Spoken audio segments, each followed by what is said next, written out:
Was South Africa's Deputy President Paul Mashatile the recent target of an attempted assassination?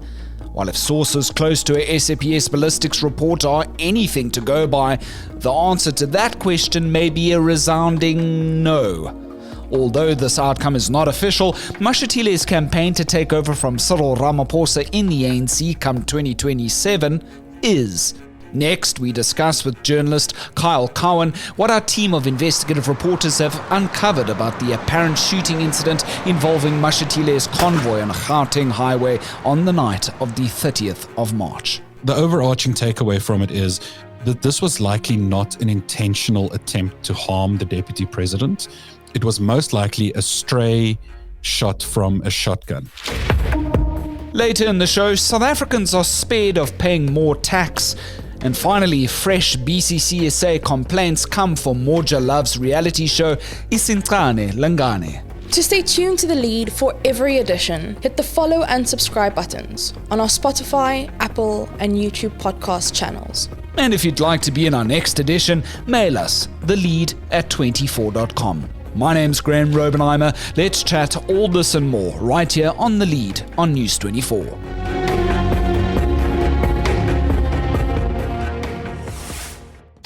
On the Sunday night of the 30th of March 2025, the African National Congress held its National Executive Committee meeting at the Birchwood Hotel near the OR Tambo International Airport. Now, the convoy carrying President Cyril Ramaphosa left this venue first, followed soon by his deputy Paul Mashatile. The latter's destination? Well, Mashatile's 37 million rand home in the Waterfall estate. That's about half an hour's drive away. What we know is that during this trip, the windscreen of Mashatile's vehicle was struck by something hard. Press reports first suggested that this was an attempted assassination, whilst the deputy president himself later claimed that he first thought it was stones hitting his vehicle.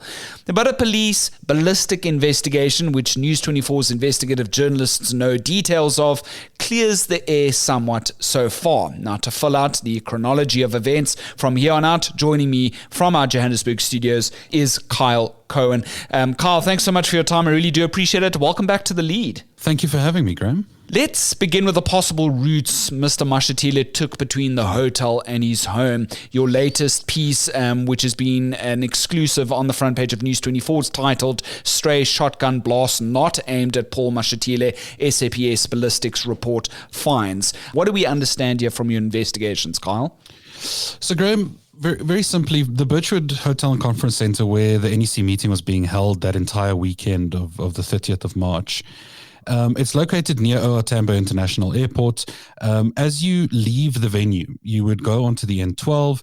You would drive up about 12 kilometers to the Galuli's interchange, a very well-known interchange for any person who's ever tried to navigate Joburg's byways and highways.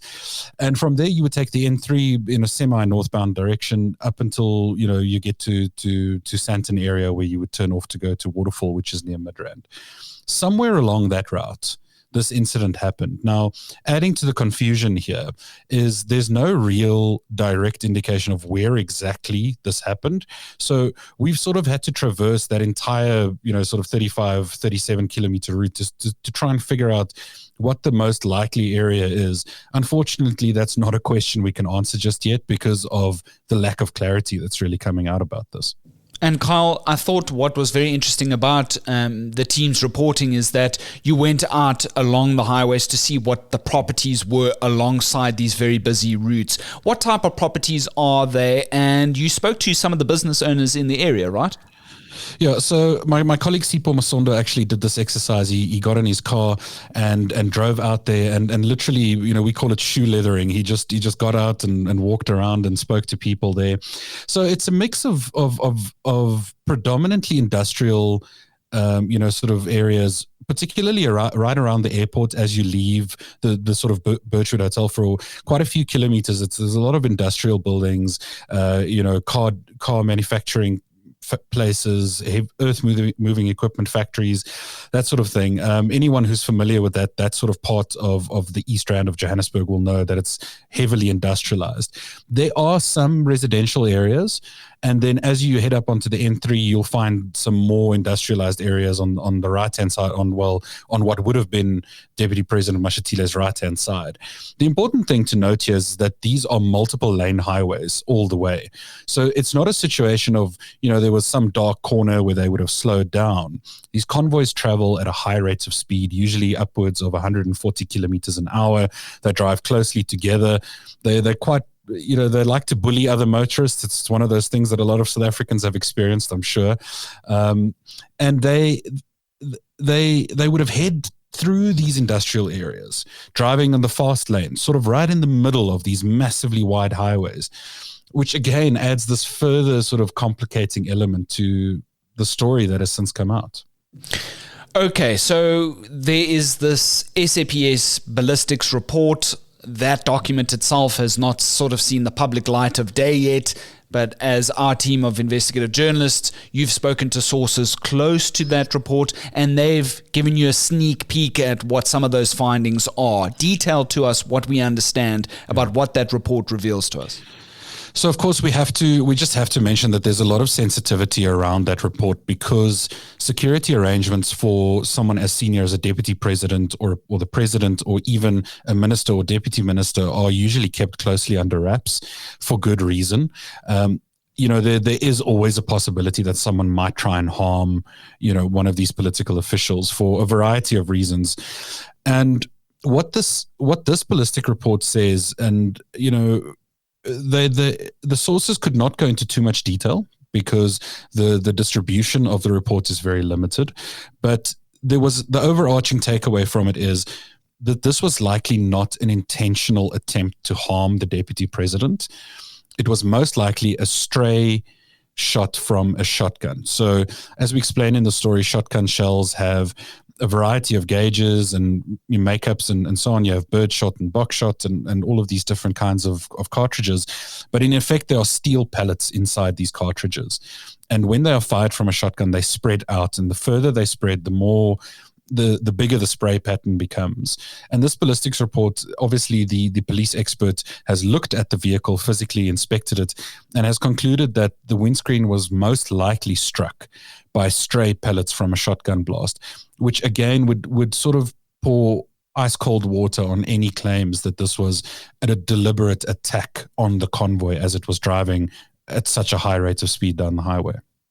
Then what does that suggest to us, Kyle? Then obviously there would be a lot of theories around where the placement of the shooter would be, the grassy knoll question, yes, if you will. Would that be in the middle of this highway? Would be somebody perched on top of an overhead bridge? Would it be from one of the businesses on the side of these very busy routes? What are those? What does that speculation look like at the end of the day? Is it very feasible to even ask this question at this point?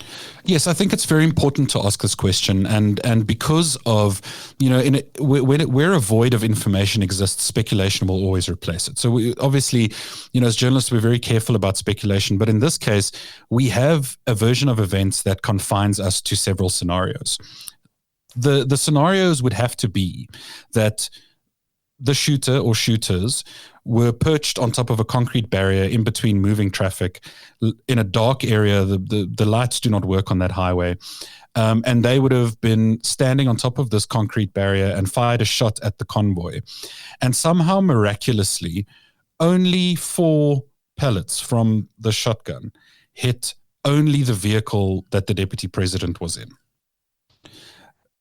If any motorist has ever seen any of these security convoys, whether it be a minister's one, which is 3 or 4 cars sometimes, the presidential convoys can be upwards of 7 to 8, maybe even 10 vehicles. They drive very closely together. It is almost a physical impossibility for only this one vehicle to have sustained damage, especially from a shotgun. Then the next scenario would be, as you mentioned, someone standing on a bridge that runs over the highway. Kudos to them. They're obviously a very good shot if they can time it so perfectly to hit a vehicle moving at that rate of speed, and again, only hit the one vehicle. Especially with the shotgun. especially with a shotgun. For that matter, any type of rifle. You often see scenes in movies where James Bond takes this impossible shot on with a train that's moving past at some rate of speed, and you'll have experts online debunking it and saying, look, if he could make that shot, you'd make him one of the best shots in the world. And again, this all adds credence to the theory that this was not an intentional attack on the convoy, but rather some kind of an accident. A stray shot, someone was either defending a property next to the highway somewhere, something like that. And this is the reason why the story sounds so implausible, because the police themselves are not yet sure how exactly this happened. And it sounds like the police weren't sure about what was happening at the time either, because there's a lot of questions about how the Presidential Protection Service, PPS, had reacted at the time. They also are, of course, the subject of any SAPS investigation here, which would take, all available avenues. It would want to ensure that all bases are covered here. It will take a long time, I'm sure, until things are finally concluded and we have a final rubber stamp on all of this. What do we know about what the PPS officials, how they responded at the time? So we know very little, but we do have the Deputy President himself confirming several key things. So on Easter Sunday, he was at the Kwasiza Bantu mission to deliver a short Easter message. And on the sidelines of that event, he spoke to the media and he said a couple of key things. He said, at first, I thought it was stones hitting the windscreen. That's very important. That indicates to you, anyone who's ever spent any amount of time in a car will have been hit by a stone on the windscreen at some point or another. It's sometimes it's quite jarring. It's very loud. Especially if it's a bigger stone, you would definitely notice it. But you would also definitely notice the difference between stones and gunshots.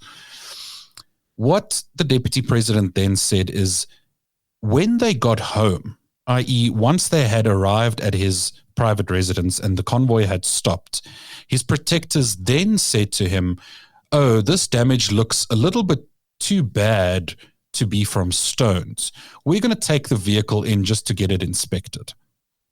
Now, at that point, no one has sort of suggested that, these might have been gunshots or anything like that. From what I understand is that the vehicle was then taken to BMW. It was assessed there. And at that point, a technician or a police official, I'm not sure which, made the determination that they would require a ballistics expert to look at this windscreen. Now, this is quite strange. If the story is true, this sequence of events would suggest to me that the PPS members were very nonchalant about sustaining quite serious damage to the windscreen of a vehicle in which the Deputy President was traveling. Even if it was just stones, I can't imagine them just saying, never mind, we're just going to carry on driving and check it out later. Any person, when there's damage to your vehicle, and if the situation, he has numerous vehicles around him, it would have not been inconceivable for them to have stopped by the side of the road, just checked what was going on.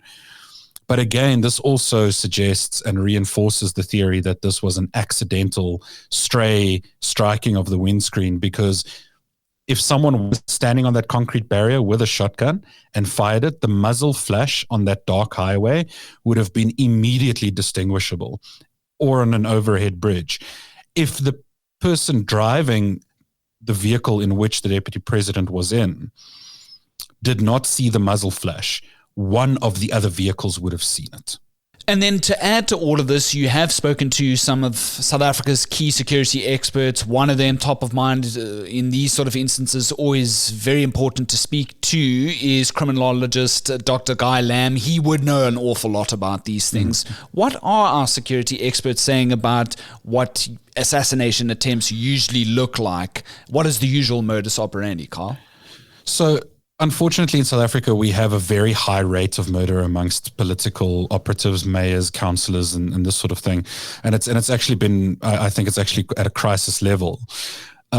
What Dr. Lamb said to us is that normally in these sort of political assassinations, they would, number one, wait for the intended target to be vulnerable, i.e. not inside a vehicle, not inside of their house, either leaving an office, walking to a car, walking in a shop, somewhere where they would be vulnerable out in the open with no immediate protection around them. I think it is pretty common knowledge that the deputy president's cars are all armored. I think that's relative common sense. Secondly, what Dr. Lamb said is that in the majority of assassinations, handguns are used. So this is important for several reasons, because handguns are obviously easier to conceal. They are easier to obtain. They are easier to discard and hide after the fact. They are also significantly cheaper. Now, any shotgun would cost, I think, relatively around about the same as a handgun. But again, it's going to be very difficult once you have, say, finished shooting at this convoy on the highway to then make a clean getaway and stow this shotgun, which is quite a lengthy firearm, in such a way as that it wouldn't be spotted by accident if a traffic cop happened to stop you or anything like that. If the person had been really serious about attacking an armored convoy, as they are deadly serious about attacking, for example, cash and transit vans, then we would have seen a higher level of sophistication here. We would have seen them attempt to stop the convoy. Once it is stationary, it becomes an easier target, and we would have seen higher caliber rifles, semi-automatic weapons used, and there would have been more than one person. Absolutely. I think that's so important to point out. And history also shows, if we look at one of the most notable assassinations in South African history on the life of Dr. Hendrik Verwoerd, that at the time, he was a parliamentary messenger, Dimitri Tsafendas. He had been employed for quite a long time.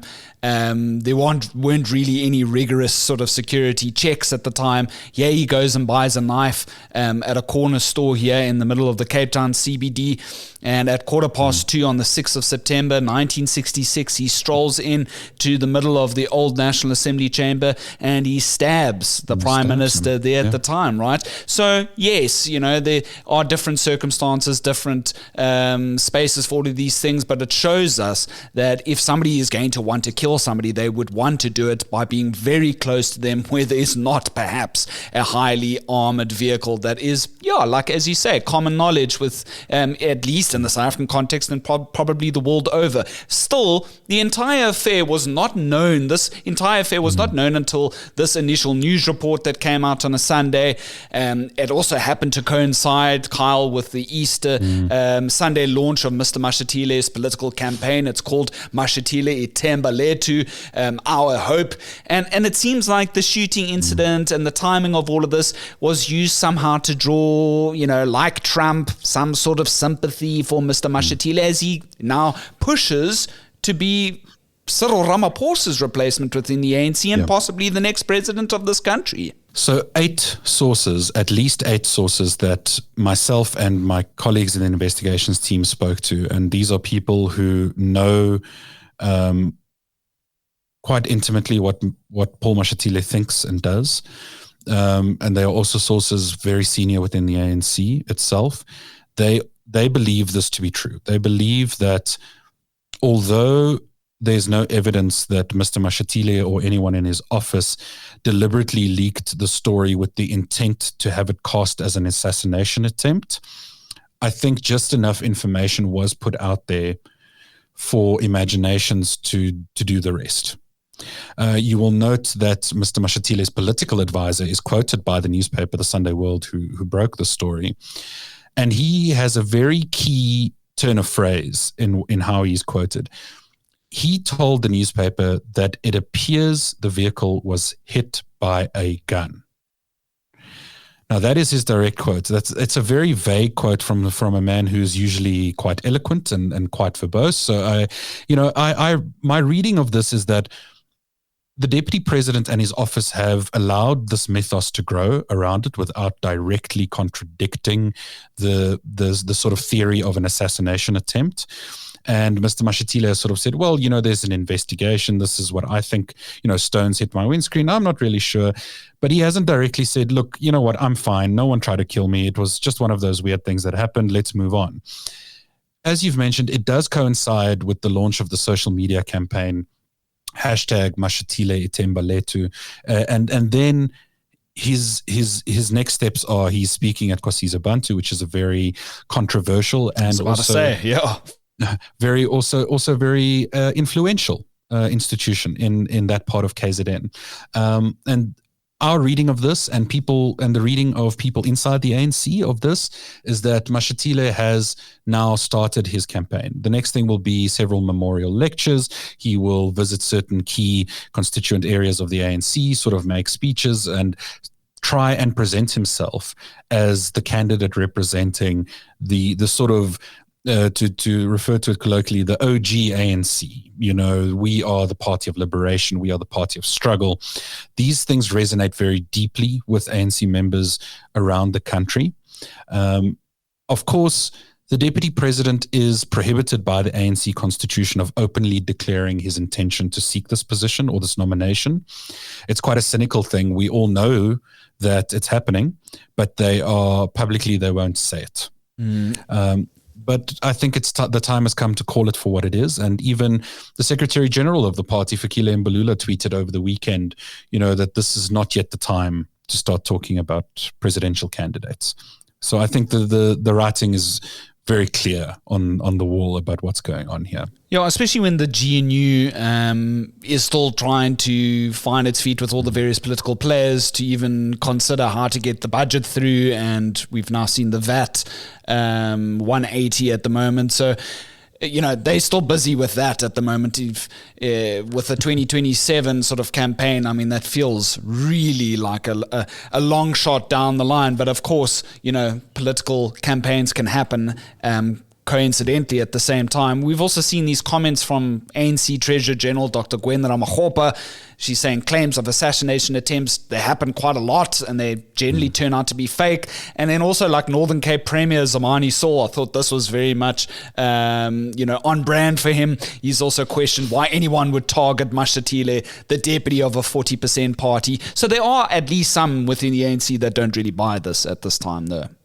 No, and quite surprisingly, they have come out to say that publicly, or to at least intimate it publicly, and many more are saying it directly, privately, to say to us, look, none of us are buying this. This seems really strange. I've had one very senior ANC person say to me, they believe that this was staged, that they don't even believe that this is, genuine at all. And of course, we are deep in the realm of speculation there, which is why, a lot of the times we don't put too much store in this, because it is important, but it is also not forensic. So we have to be careful in allowing opinions to drive storytelling versus, the facts driving. But, it is very clear, I think, that there are two distinct, camps, factions, divisions emerging within the ANC party, those aligned with President Cyril Ramaphosa, who must exit. He cannot serve another term as president. So the issue of succession, I think that discussion probably started the day after he was inaugurated for his second term. I think it would be naive of anyone to think that people aren't thinking and talking about these things every day. And it would also be, I think, quite naive for anyone to deny that this is what's going on. So from our point of view, the facts around what happened to this vehicle, the stray shotgun shells, all of these things will, over time, we will understand them better. We will understand them more fully. And it will speak volumes, I think, to the integrity of the candidate, who did not immediately come out to say, no, this isn't what I believe happened, or I believe that I'm fine. I think that will speak volumes to the general public. It might not necessarily, however, translate to any dip in his popularity within the ANC. Kyle, last two questions. Do we file this then, as we see it at this point in time, having this conversation, then under that sort of broad bookmark of, something similar to akin the Zuma claims that he was once upon a time, poisoned? Do we file it under that? Yes, I think we can.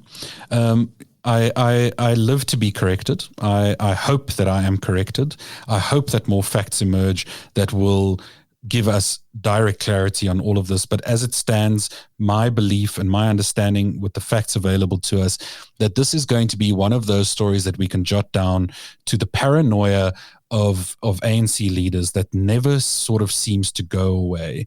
They understand, I think, from the amount of money that they spend on VIP protection, that they live in a dangerous country, that their actions might expose them to dangerous individuals.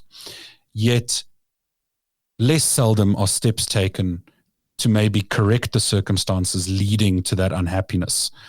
And again, it's worth emphasizing, we spend more on protecting these politicians as taxpayers than we do on prosecutors to prosecute crimes.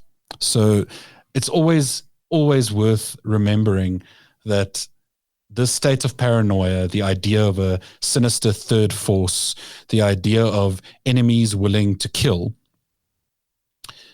is very real for people on the ground, but is less often the case with people who have ascended to offices within the union buildings.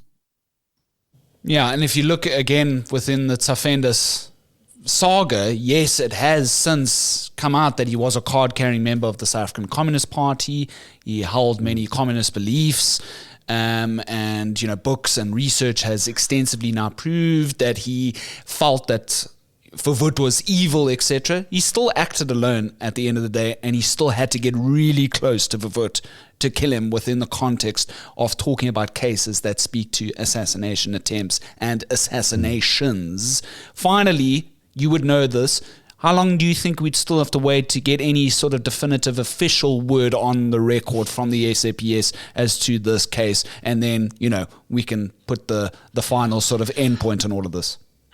I hesitate to make predictions, but I will say this. I don't think we're going to get clarity from the SAPS, not officially in any event. I think it's going to be up to myself and my colleagues and some other colleagues at other media houses to probably go and find this ballistic report and dig it out and reveal its contents more fully. The reason for this is quite simple. The South African Police Service will be loath to comment or reveal information that would potentially directly lead to future problems in terms of security, or at least that's how they will couch it. I think that in this case, we may have to rely on the ingenuity of journalists to try and unpack something that could very easily be settled within 10 minutes by Mr. Mashatile himself. And that's investigative journalist Kyle Cowan doing some absolutely sterling work as per the latest report, which is got the headline, "Stray Shotgun Blast Not Aimed at Paul Mashatile, SAPS Ballistics Report Finds." That exclusive still trending on the front page of News 24. Thanks so much for your time. I really appreciate it. Have a fantastic yet another long weekend. Thank you, Graeme, and thank you for having me. To our trending topic now, and come Workers' Day, South Africa's value-added tax rate will remain unchanged at 15%. That's a big win for you and my pockets. The country woke to the news that the finance minister had scrapped the proposed 0.5% increase for May 1st, following GNU political party deliberations, and in a rare sight to behold, the DA and EFF's joint court bid against the VAT hike.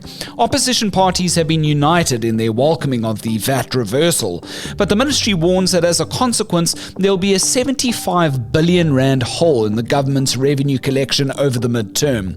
ANC Secretary General Fikile Mbalula insists Minister Enoch Godongwana was not pushed to scrap VAT, nor will he be the subject of a sudden cabinet reshuffle. Mbalula briefed journalists alongside the heads of smaller parties like Good.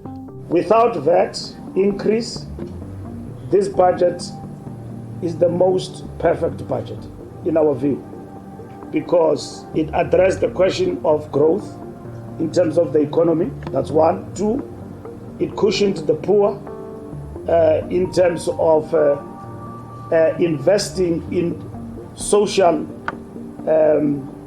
expenditure side of the budget.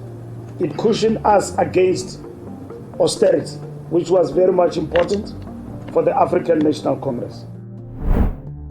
And we have never understood that This particular process in itself that we have embarked upon, it is a process that is dependent on one political party. It is a process that required conversation among us. But it's the DA's Federal Council chairperson Helen Zille and her party who are claiming victory today. Because a lot of negotiations had happened supposedly with the smaller parties before last Thursday.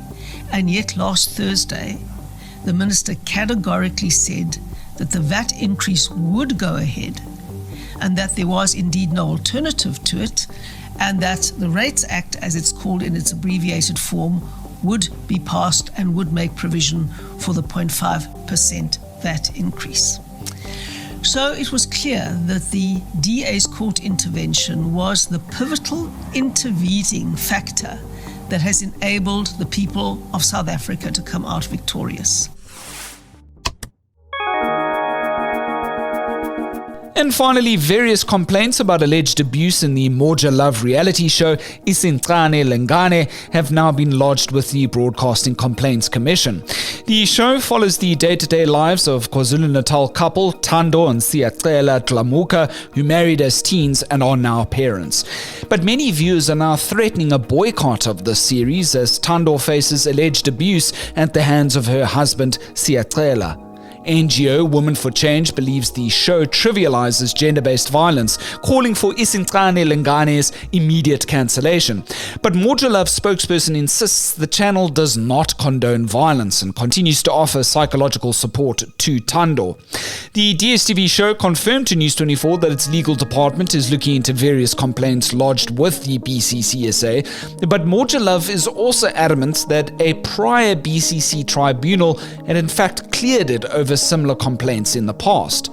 Still, Women for Change believes abuse is not entertainment and trauma is not a storyline. That exclusive thanks to our journalist Ketumetse Mako.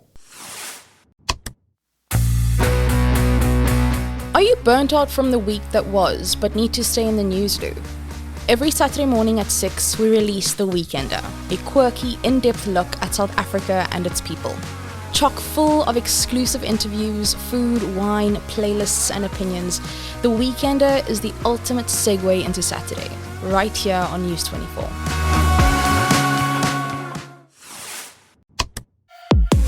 Or from revelations that shotgun fire hit Mashatile's convoy to a VAT increase relief come May 1st, who said living in South Africa is boring. Time for your fan mail, and we got this correspondence from listener Dan Skorsana, who wrote to us in response to the SAPS tender episode with Jeff Wicks from Tuesday, and he writes, quote unquote, "This is South Africa. What should we expect?" Yes, definitely. Can't agree with you more, Dan, on that one. And then we got some comments on our Spotify stream in response to our recent episode with journalist Sikonati Manchancha. It's titled "The Journalist Uncovering South Africa's Water Crisis, One River at a Time." And Bennett Jane had responded saying, "Words of thank you are not enough to express the deep gratitude for the work that investigative journalists do. They are the only ones holding government to account. The grit and persistence needed to pursue a story and penetrate a municipality is laudable. To then get them on your side changes lives. As a nature lover, it's painful to hear how conflict, laziness and corruption can wipe out an entire ecosystem. I hope that Sikonati hears the frogs and birds again in his follow-up visits to the area." We got that message through to Sikonati and he was very appreciative of it. Bennett Jane, thank you so much for weighing in on our episodes there. Well, if you'd like to get involved and also mail your correspondence, you can do so thelead@24.com. I'd also like to get some of your voice notes. If you'd like to be included in our next edition, we'll definitely play them.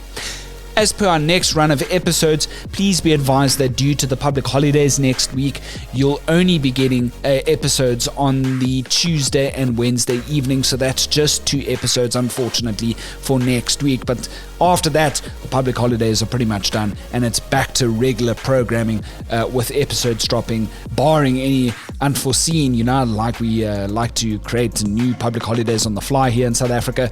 Barring any of that, we'll return to Monday to Thursday at 7 p.m. With new episodes dropping on Spotify, Apple, and of course YouTube. We're there now as well. If you'd like to go into our back catalogue and don't want to miss out next week, we'd love you to follow and subscribe to all of these various streaming platforms. That way you can be notified as soon as a new episode drops. Well, my name's Graeme Raubenheimer. So long as there's news, we'll have the lead.